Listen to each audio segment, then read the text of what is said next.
제가 7월 말쯤에 인터뷰를 하신 분이에요. 네. 근데 이제 썸머 스페셜이 길어지다 보니까 조금 이제 소개를 늦게 드리게 됐는데 네. 에너자이저, 이 굿세어라 금수나 같은 이 캐릭터시더라고요. 갈마 감리교회 조현옥 권사님을 만나고 왔는데요. 네.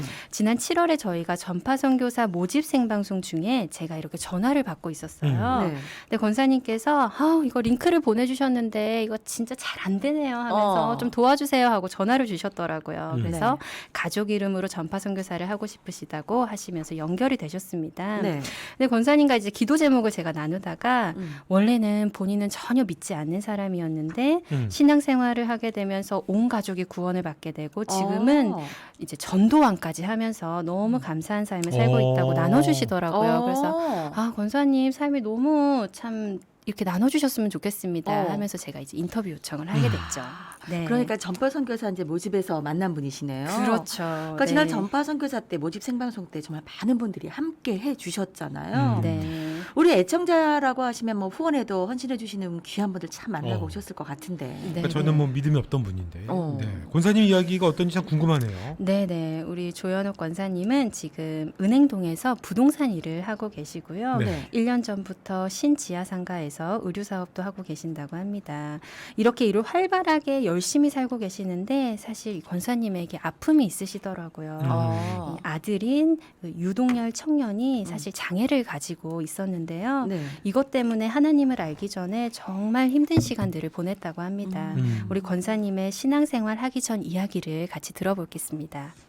저는 이제 처음에는 교회 다니는 사람들은 다 한가하고 여유 있는 사람만 다니는 줄 알았어요. 그리고 결혼을 했는데 시부모님이 같이 살자고 했고 제가 생활했던 거하고 많이 차이가 있었어요. 근데 아기를 가졌죠. 그런데 어머니가 둘 다 키워주셨어요. 근데 옥상에서 우리 아이를 이렇게 아장아장 한 2살쯤 옥상에서 떨어뜨린 거예요. 근데 애가 자꾸만 늑대인 거예요. 말하는 것도 그렇고 그래서 어머니 얘 왜 이래요? 그랬더니 우리 집안은 원래 늑대다는 거예요. 근데 큰애하고 너무 차이가 많이 나는 거예요.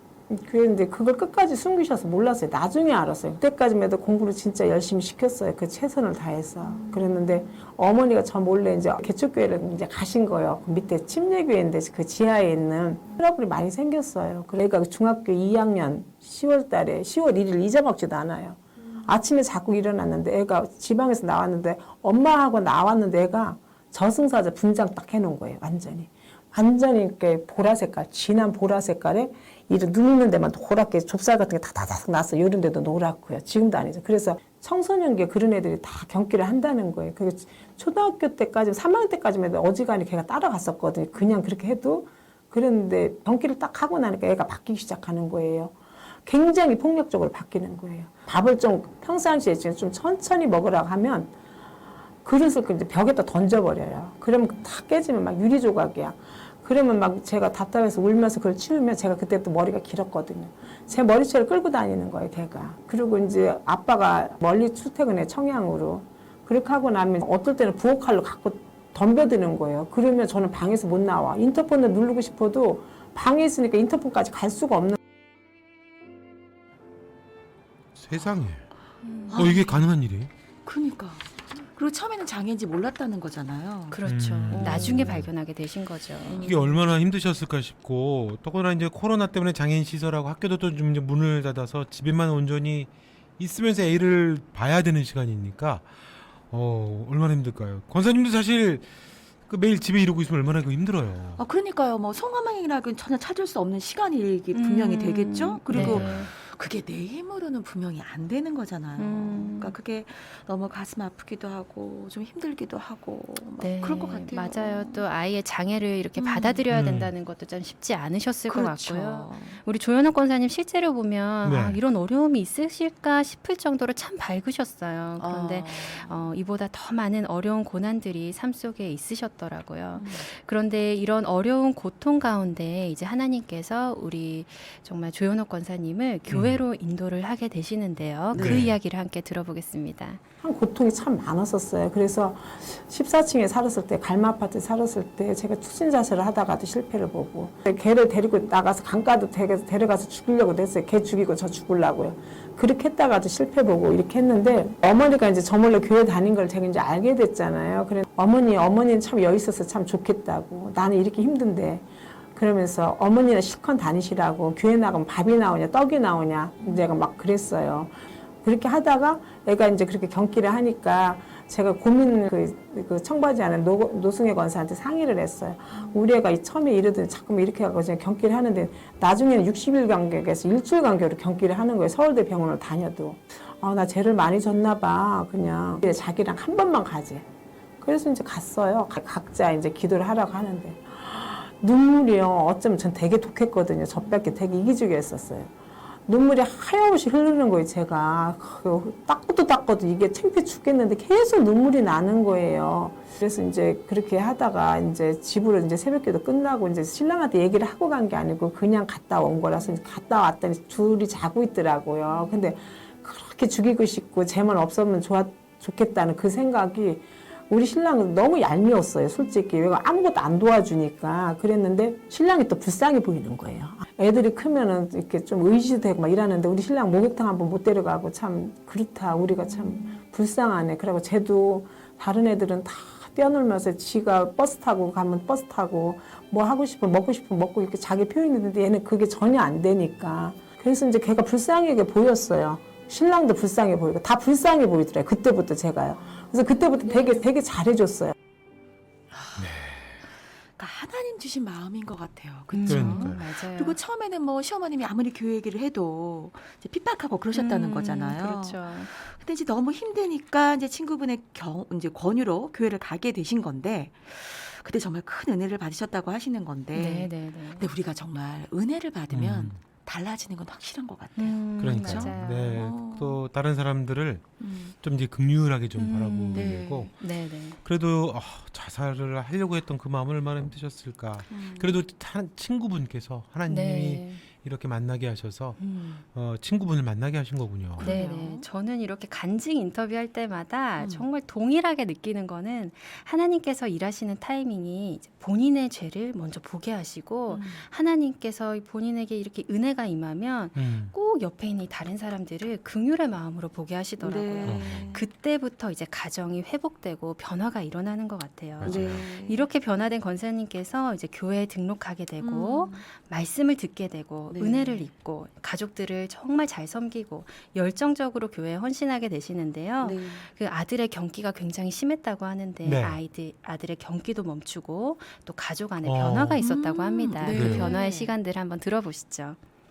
이제 2004년도에 제가 등록을 하면서 그때 속회 예배를 시작을 할 때 솔로몬의 1000번째에 대해서 얘기를 했어요. 근데 저희는 1년 내내 365일 방문을 열어놓고 살아요. 지금도 아이가 경기를 할까 봐. 근데 솔로몬의 1000번째를 얘기를 하길 그게 뭐냐니까 한 가지 기도 제목하고 천일 동안 예물을 드리면서 편지를 거기다 써갖고 올리는 게 1000번째래. 같은 시간에 같은 제목 갖고. 그래서 내가 이제 우리 신랑한테 나 그거 해봐야 되겠다. 네가 그렇게 바쁜데 어떻게 하냐고. 나 할 수 있다고. 그래서 드린 게 1000번째가 2004년도에 드려가 그래서 그때부터 드린 게 지금까지 드리는데 지금 7000번째 드리고 있는데 지금 우리 식구가 다 드리고 있어요. 제가 이제 잘해주다 보니까 우리 신랑이 그때 변해서 조금 더 저만큼 눈금만치도 안 해줬던 안 도와줬던 분이 지금은요 제가 약도 한 번도 저는 어떻게 주는지도 모르고요. 지금 세탁기를 돌릴지도 몰라요 제가. 신랑이 다 해요. 청소도 신랑이 다 하고. 그러니까 서로가 서로를 이해하는 거예요. 이게 이제 예수를 믿고 나니까 서로가 서로를 이렇게 존경을 하고. 야 이거네요. 그러니까 권사님 먼저 이제 은혜를 받고 사랑 상대방을 긍휼의 마음으로 보니까 그 가족들도 그걸 느끼니까 변화가 되는 거잖아요. 그렇죠. 그리고 그 1000번째를 드린다는 게 쉬운 일은 아니죠. 그 기간 동안에 아무튼 이 아이들이 아이가 경기를 한 번도 안 했다는 거. 참 감사한 일이네요.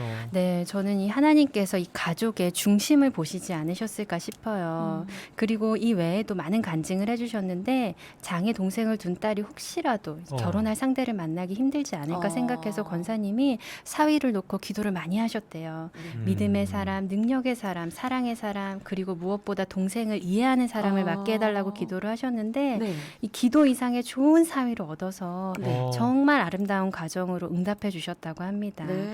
또 물질의 축복도 넘치게 주셔서 교회에도 헌신하게 하고 하나님의 일을 마음껏 할 수 있도록 축복해 주셨다고 하고요. 우리 교회 자랑도 참 많이 해주셨어요. 우리 권사님이. 그래요? 제가 다 담지를 못했는데 네. 무엇보다 우리 권사님이 이 깊은 은혜를 체험한 후에 전도왕이 되실 만큼 전도에 그렇게 핍박하시던 분이 전도에 가장 힘쓰고 계시는데요. 요즘은 이 카톡으로도 정말 전도를 많이 하신다고 해요. 우리 네. 권사님의 전도 이야기도 제가 들어봤습니다. 네. 카톡을 전도를 할 때는 절대 길게 쓰면 안 돼요. 짧게. 그러면 그때부터 제가 체크를 했어요. 하트 표시를 해갖고 답변 온 사람들만. 그래서 이제 집중적으로 그 사람들한테만 집중을 하고 싫은 사람은 네 죄송합니다. 딱 끊어줘요. 더 이상 두 번 다시 안 해요. 왜 그러면 하면 손해야. 교회에 대한 인식도 안 좋고. 그래서 딱 싫다는 사람 무조건 안 해요. 그래서 이제 절에 다니는 사람 같은 경우는 절에도 지금까지 나가 보셨으니까 저기 부처님도 참 좋으시죠. 근데 교회도 한번 나가 보세요. 그러면 사랑도 있고 하나님이 나한테 이렇게 임하면 마음의 평안을 일단 찾아와요. 그리고 내가 혼자 기도할 수 있다는 게 너무너무 좋아요.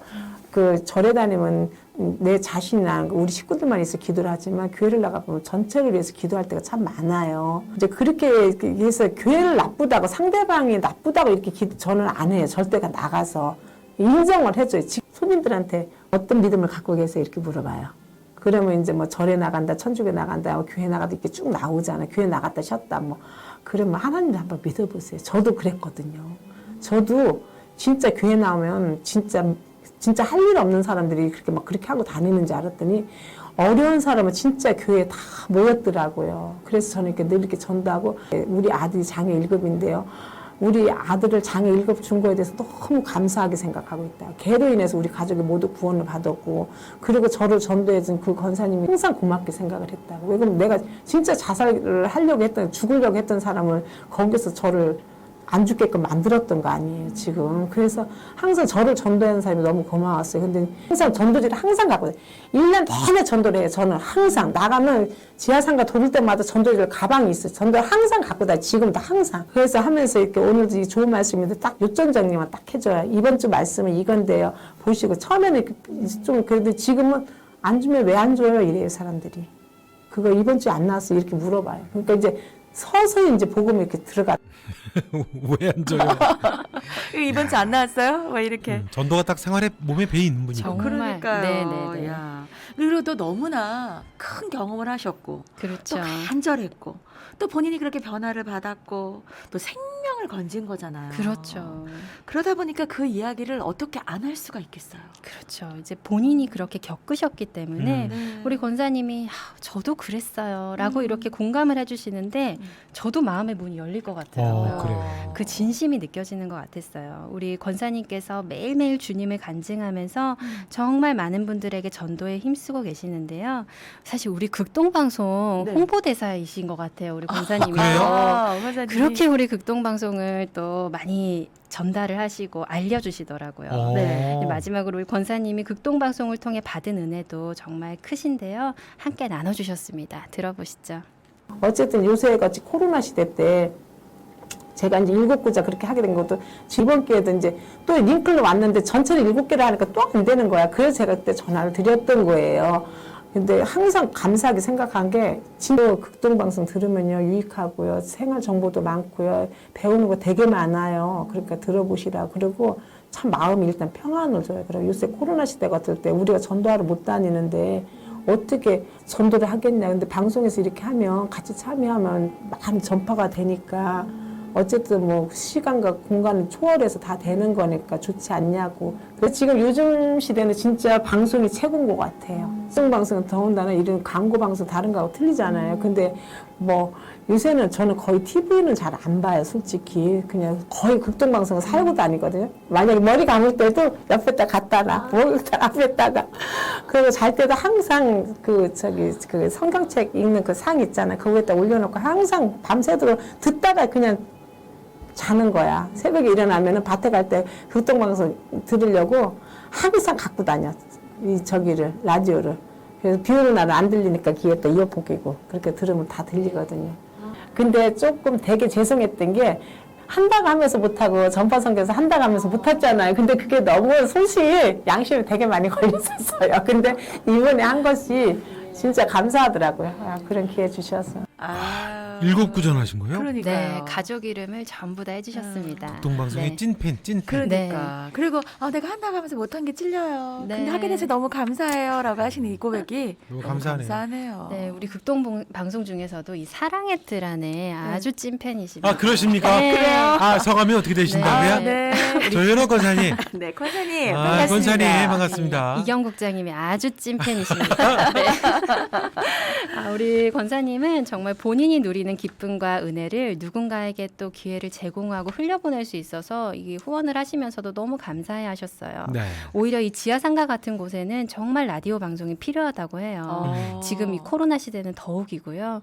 그래서 이 방송을 통해서 누군가에게 복음을 전하는 일 여러분들도 또 기회가 되시면 많이 동참해 주시면 좋을 것 같고요. 저는 이제 마지막으로 우리 조현옥 권사님의 삶을 보면서 네. 바울이 생각이 났어요. 네. 바울이요. 처음에는 이 복음을 핍박하는 자였는데 하나님을 만나고 오히려 같은 아픔을 가진 사람들을 위로하고 네. 누구보다 귀하게 복음을 전하는 도구로 하나님께서 사용하신다는 생각이 들면서 정말 하나님의 계획 안에 이 삶이 정말 이끌어가고 계시구나. 너무 귀하다 이런 생각을 해봤습니다. 정말 그러네요. 네. 맞아요. 우리가 눈에 보이는 게 다는 아니거든요. 분명히. 맞아요. 네. 그 고난이 다가 아니고 그 너머에 계시는 하나님, 그 하나님의 일하신 그리고 그 뜻, 그것을 발견하는 게 우리의 삶인 것 같아요. 네. 그리고 그 은혜가 차고 넘치면 누군가에게 전하지 않으면 견디지 못하는 게 맞아요. 은혜의 본질인 것 같아요. 네, 맞습니다. 그러니까요. 아. 그렇게 살고 계신 권사님을 만나고 와서 저도 참 너무 행복하고 뿌듯했습니다. 그러니까요. 네. 야.